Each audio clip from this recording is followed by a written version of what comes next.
것은 족저근막에 염증이 생기는 거예요. 족저근막은 발바닥에 위치하면서 발의 모양을 잡아주는 섬유띠입니다. 근데 얘네들이 저희가 체중을 디딜 때 부드럽게 늘어나면서 체중을 흡수를 해줘야 돼요. 근데 족저근막에 염증이 생기면 얘네들이 딱딱해지면서 체중을 디딜 때 부드럽게 늘어나지 못하고 푹 하고 찢어지면서 통증과 염증이 생기게 되죠. 주로 이러한 통증과 염증이 생기는 부위가 발 뒤꿈치입니다. 중년 여성분들한테 호발하세요. 안타깝게도 그 이유는 중년 여성분들이 집안일을 하시는데 맨발로 그렇게 바닥을 자꾸만 디디시니까 이 발 뒤꿈치에 압력이 집중이 되면서 족저근막염이 잘 생깁니다. 그분들이 주로 어떤 얘기를 하시냐면 아침에 일어나서 첫발 디딜 때 발 뒤꿈치를 디디면 너무 아파서 까치발을 들고 다니거나 아니면 옆으로 디디고 간다. 그리고 장을 볼 때에도 30분을 내가 걷질 못해서 뒤꿈치가 너무 아파서 30분 장 보고 잠깐 앉았다가 다시 또 보신다고 얘기를 하세요.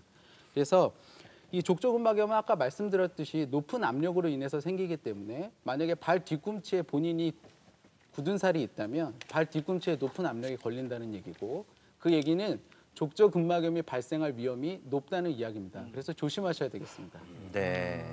이제 나이를 먹고 이제 이런저런 세상 풍파 겪고 이러다 보니 이렇게 온 거잖아요. 근데 보통 우리 또래 여성들이 목욕탕 가면 죄 앉아서 칼 미는 거, 돌 이거는 챙일 거기 뒤꿈치 긁고 있어. 피는 질질 나오고 찢어졌지. 아파. 디딜 수가 없어. 그렇게 아프니까 나름대로 생각을 했을 거 아니야. 근데 도대체 족저근막염이 어떻게 해야지 치료가 되는 거예요, 그게?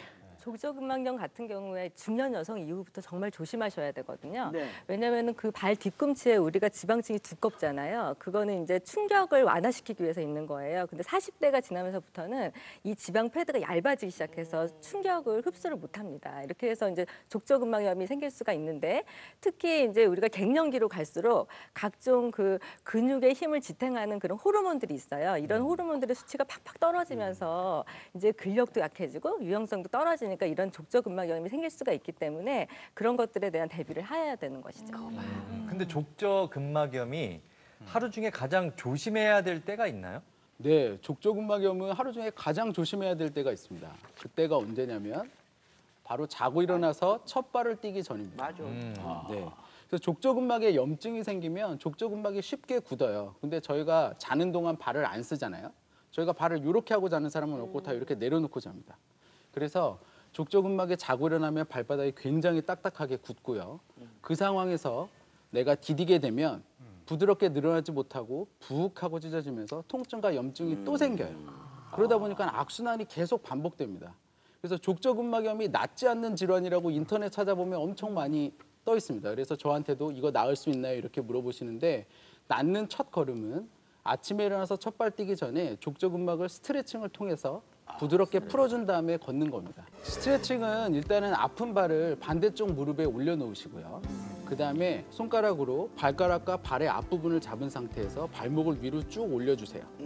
그러면 발바닥 중간 부위에 족저근막이 팽팽해지는 것을 느낄 수가 있습니다. 네. 그 상태에서 10초를 두시고 그 다음에 풀어주세요. 이거를 3분간 해주시면 됩니다. 간단하네요. 그래서 침대에 일어나서 첫발 뛰기 전에 해야 되기 때문에 가장 효과적이고 간단한 스트레칭으로 저희가 개발을 했고 논문도 나와 있는 스트레칭법입니다. 알겠습니다.